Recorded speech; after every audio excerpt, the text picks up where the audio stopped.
welcome once again to It's a Frankly Hairy podcast. I'm your host, Frank Weber. So glad that you could jump into the forest again with me this week, talk about some deep topics and new ways of thinking and analyzing things in the world, a lot of things that aren't talked about very much. I have a lot to discuss today, and actually I think I actually had a lot more that I really wanted to try and fit into this show, but I may have to save some of it for next week. Some of you who have listened to my show for any length of time know that I don't know, I guess I talk all over the place on a lot of things and talk a lot about my youth and childhood and nostalgic type of things and certain personality traits that have really been a part of me for many years. And like for some of you know that I had a pretty good gut feeling that was already developed when I was a kid, and and while I couldn't really explain the situation or exactly what was going on, I knew that something was wrong. That's a theme that not only developed when I was a child, but also has existed throughout my life. And then another thing that happened, though, too, I would come up with these ideas, or just some of them were kind of complex. Well, maybe they were complex, or some of them were just pretty simple.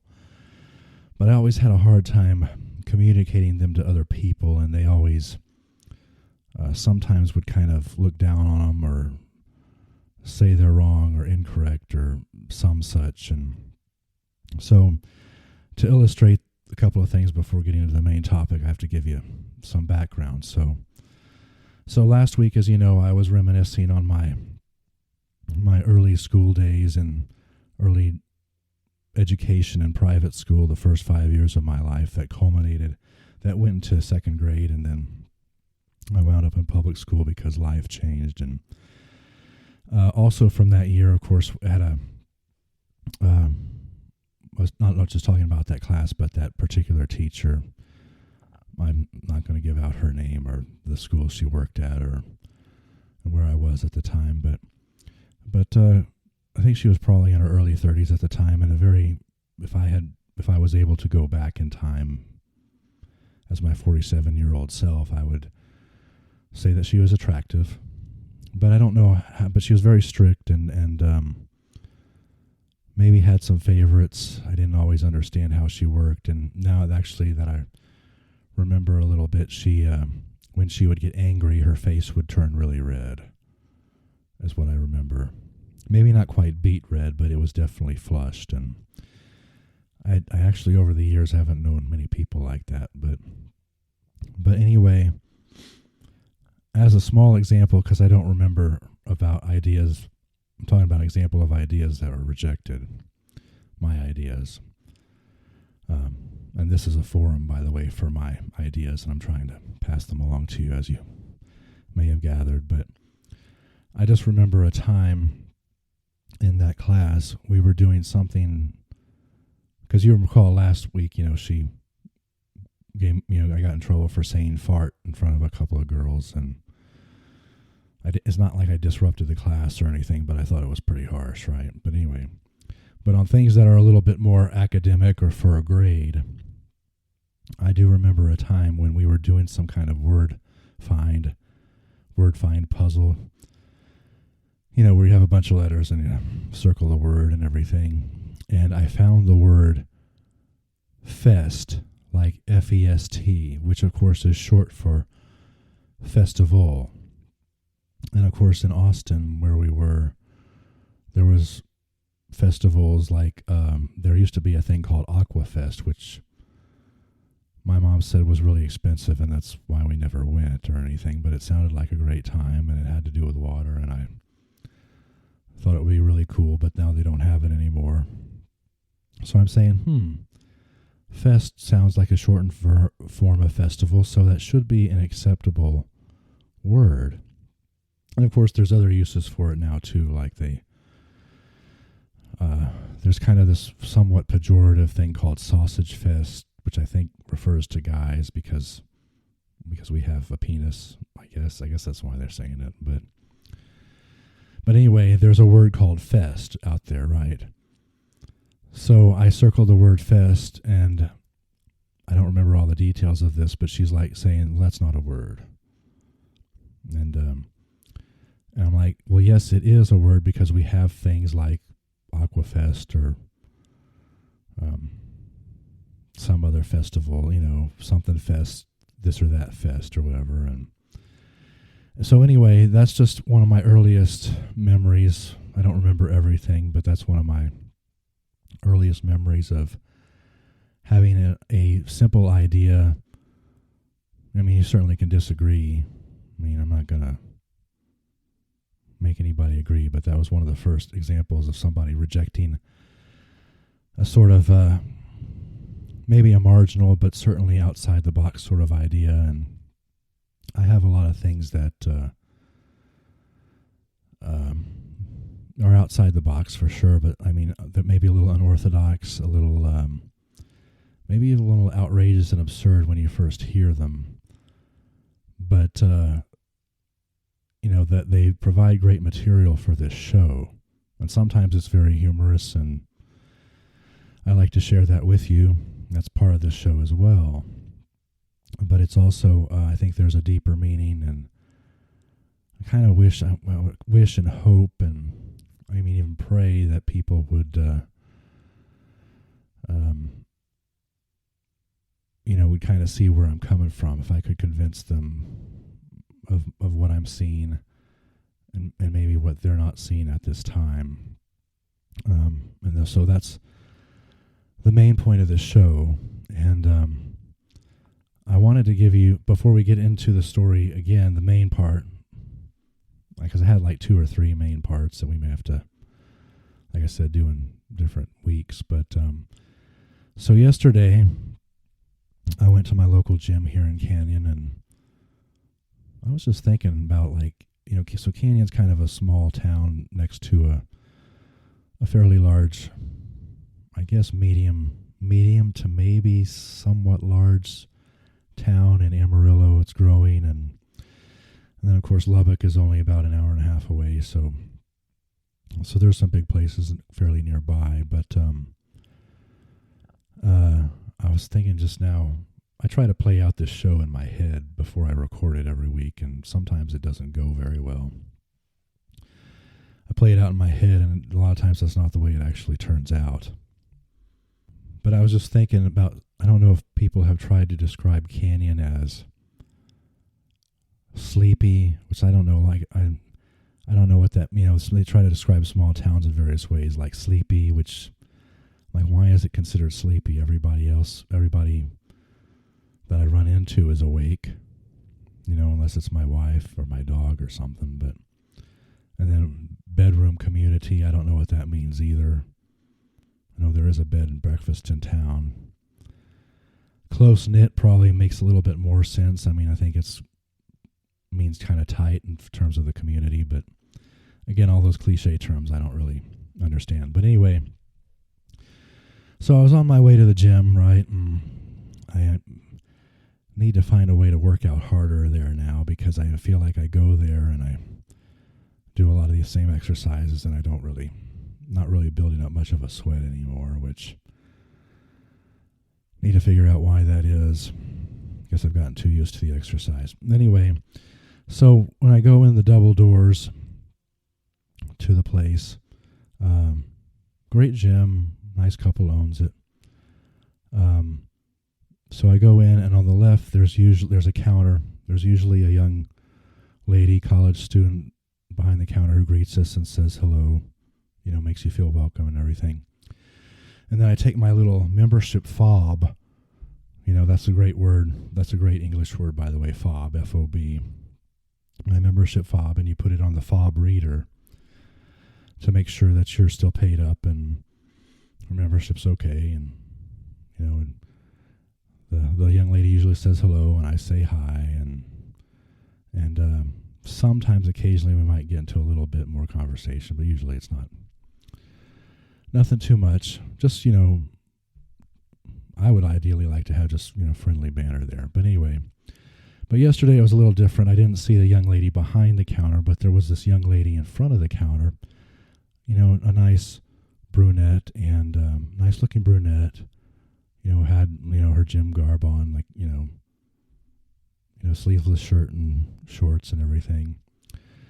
And there wasn't a young lady behind the counter. I guess the lady in front of the counter was, of course, a member who was trying to get something taken care of. And so I just kind of move around her and put my fob on the fob reader. Fob rhymes with Bob and Rob and Dob and all that stuff. So, and I just, I look at her and I smile and say hi. And she doesn't really smile. She doesn't really frown either, but she just kind of looks at me. And I get this reaction a lot from women these days. And I don't know what the story is exactly. I'll say hi, to somebody who is not in a place where they're working like the girl behind the counter would be, but I just say hi to them and then they don't say anything back. And it seems kind of rude and standoffish to me. And of course, I don't really know what kind of day she's having or how she's feeling or why she's at the counter. Maybe she's frustrated about something at the counter. I don't know. Like I saw, and then the other day, actually, when I was at the gym, I saw a beautiful young lady, beautiful blonde who, sometimes you cross paths on the sidewalk outside the building. This is a standalone building, by the way, with its own parking lot. And just kind of look away from you or move out of your way. And I don't know if they think I'm going to accost them or do something worse to them or anything, but it should be kind of our own humanly and heavenly duty to just kind of be friendly to one another. And I know sometimes you can't be too careful, but there's a lot of overcompensation that goes on there, and people's perceptions, whether it's the other lady's perception of me or my perception of her, in the end just doesn't sound like it's really very good or very accurate. I mean, we wind up not trusting each other, but then we don't know each other either. So I don't know. I have to think that that's a reflection of our society as it stands today. So I think that's reflective of a society that is dysfunctional, but more specifically, it's a society that many of its members are really not happy and not joyous for whatever reason. And see, that happens all the time with women, just saying hi to somebody you don't even know and then they don't say anything back. But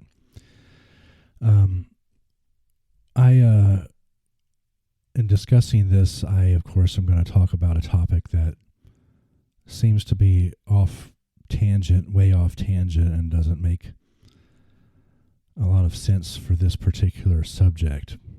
But that's what makes this show and my thought processes unique. And I may have mentioned this earlier on this show. One of the things that I've talked about in the not too distant past is, of course, Wink Martindale passed away in April this year. He hosted a number of game shows like Tic-Tac-Doe. And I would argue that watching old game shows, which I watched as a kid, even those that were out of production at the time or were old in terms of age, I watched a lot of those as a kid, and people would be like, "Why the hell are you watching these old game shows?" And people are like, "This is like a waste of time." And I even got lambasted for watching New Price is Right sometime and talking about it, in school or church or whatever. And I'm like, it's because they're fun. They were fun in the 70s and the 80s and the 90s and what have you, and they're still fun today. So I talk about them, and I actually, I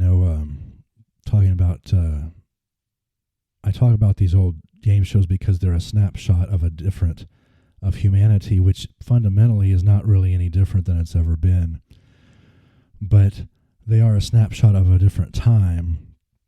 And if you watched a tic-tac-toe, for instance, from 1980, people seemed a lot more happy and a lot more joyous on the show, even if they were in competition with each other. And there was just, and this was true in other game shows as well. I mean, people just seemed happier. There was more of a glow to them.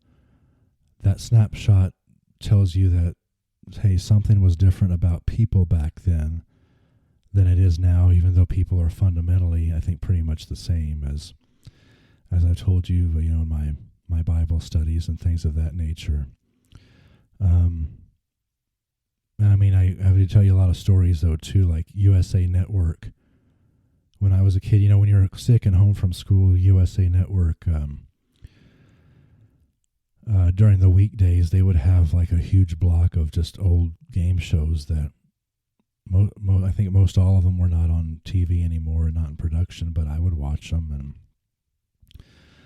I wouldn't even have known who Bill Cullen was, because I think he was retired by the time I was, in school or whatever, but he was apparently had a role in like the original Price is Right and everything, but people were so much happier, it seemed, on those shows. And if you take a specific show like Tic-Tac-Toe from 1980, the world in 1980 was a difficult place, kind of like it is now.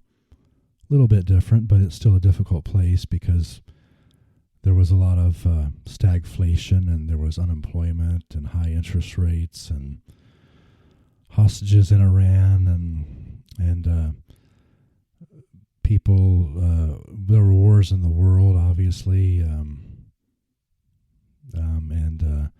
also the typical world saber rattling and everything. So in a way, the world really wasn't that much different in terms of politics and world events than it is now, but yet people back then, based on these snapshots, were a lot happier. And so I don't really know how we get back to that. I think a lot of times it's probably too much technology, being too engrossed in the smartphones and the social media, and getting too much bad news, it seems, all the time is a main problem with that. But yeah, I have a lot of great memories from Tic-Tac-Toe, and I probably didn't watch it till like at least 84 or 85. I mean, we had to have cable because it was syndicated on cable, I believe, in the history. I remember there was a black dude named Wilbur who was a champion for a long time, and I rooted him on. And that show was unique because you could stay on as long as you kept winning. There was apparently a guy in 1980, speaking of happy people, and I don't think he and his wife or Wink were happy, were just because they, were witnessing this, and had this guy, Tom McKee, who was, I think, in the Navy or the Air Force or something, won something like over $300,000 in 1980 in prizes, and like that included like 8 or 9 cars, because you could stay on till you lost. You got beat in the game. So anyway, my point is, don't dismiss these old game shows, or even in some cases current game shows, because they're kind of a snapshot in time where we were as a people and as humanity.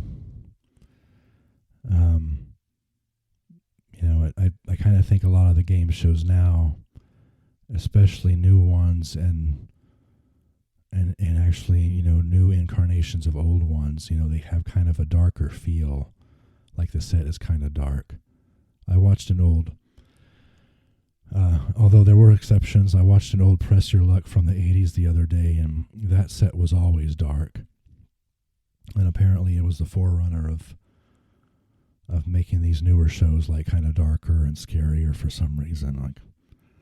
But I wonder if that general trend is a reflection on people's moods and what have you. So anyway, I would just, I pray always for everybody that they would find what they're looking for and find their significance and their worth, and and that we would see God in other people and kind of contribute to a better general level of happiness, if you will. So whenever you watch me talk about or whenever I watch an old game show or tell you about it on this show, don't poo-poo and dismiss it. I mean, there's something that can be learned in that, even if you think this is totally mindless and worthless and all that, because it's not. There's something you can learn in the most trivial, minute events of life, including game shows where people are just having fun and winning money or not winning money.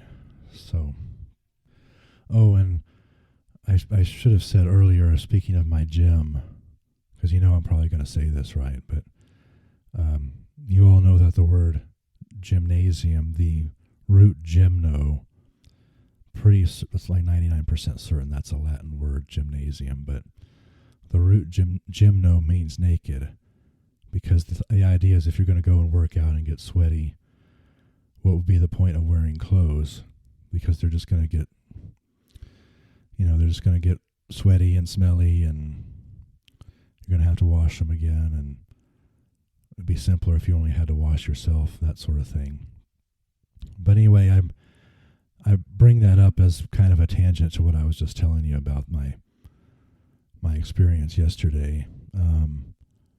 I kind of think that this is and this is kind of a segue, I guess, into maybe next week's show, because I probably talk more about what people do and what they don't do, and I think that we all, being made in the image of God, we all have some amount or proportion of God's personality in us, and we all want to be known, and we want to be accepted, and we want to be loved for who we are, and that expresses itself in various ways, by the way.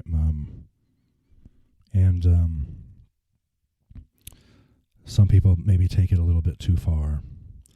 It'll probably be a little bit of a teaser for next week's topic, but anyway, as far as clothing goes at the gym, I tend to think that, my gym requires clothing, as most gyms do, and then the men in particular, and I guess the women, I don't know if they can get away with just a jogging bra, but the men are required to wear a shirt. So in that sense, when it comes to how much men and women can get away as far as how much skin they show, I think women get away with a lot more at the gym than they do, say, at the beach or the pool. So that's just another random thought for you to ponder. As next week, though, I'm going to talk about another societal issue, and how it's we want to be known, but we also want to know other people. And so hopefully you'll be with me again next week to discuss that.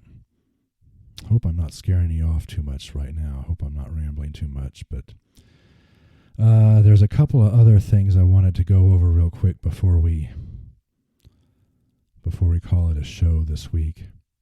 I didn't think I would be through this quickly, actually, but I just wanted to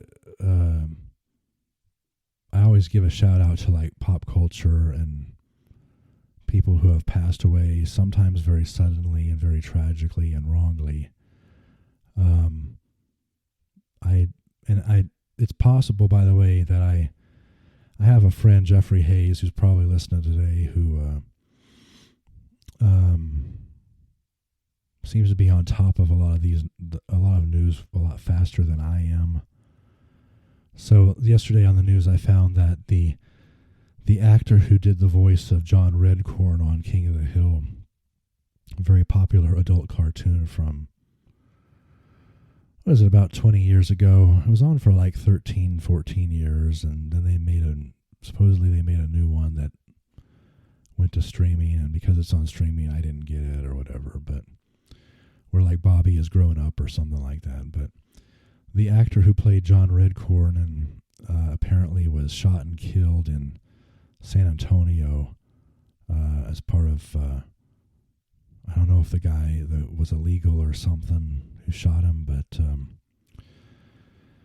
anyway, thoughts and prayers go out to that family. A very tragic way to go to end your life, to have your life ended, actually, in that case. Very sad to see that. And I also need to give a big shout out to my friend Johnny Baker Jr. in Dallas and his dad, John Baker, DDS, a longtime dentist over there. The passing of John's wife, Barbara. I believe her name was Barbara. And Johnny's mom, very tragic, had been dealing with some health issues, and she passed away last week. And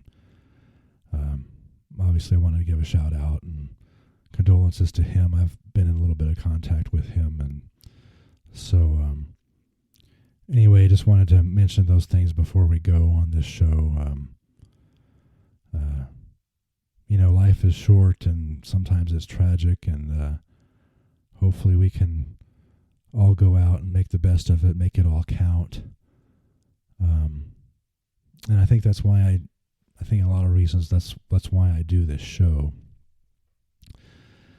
to try to stimulate a little bit of critical thinking and some ideas for how we can get better, even if it's through absurd notions as old game shows that I think a lot of people dismiss me for, but there's a lot of things to be learned in just about everything around us, and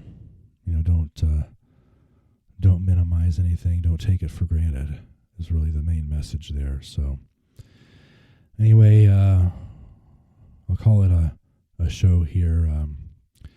Really pleased. I don't get a lot of real detailed statistics, but it seems like the show is getting more hits each and every week. So I'm very thankful and grateful that to you for that. Thank you for sharing with others, and I still recommend, of course, hit that subscribe button. Tell everybody you know, even that stranger you say hi to you that maybe doesn't say anything back, that lady doesn't say anything back, maybe doesn't even give you a smile, just say, hey, you should check out It's a Frankly Harry podcast by Frank Weber. And if this conversation still doesn't go anywhere, then at least you've done that. Maybe you've done your part. But and obviously leave your comment or even a direct message. I'm still very unsure in this time of bots whether some of the DMs are legitimate or not. But with that, I bid you adieu. I think that's a French word. And we'll see you here next week for another riveting topic, which I gave you a little bit of a teaser on. So until then, this is your host, Frank Weber of It's a Frankly Harry podcast, signing off from the forest. We'll see you again next week. Thank you. Love you very much. Bye.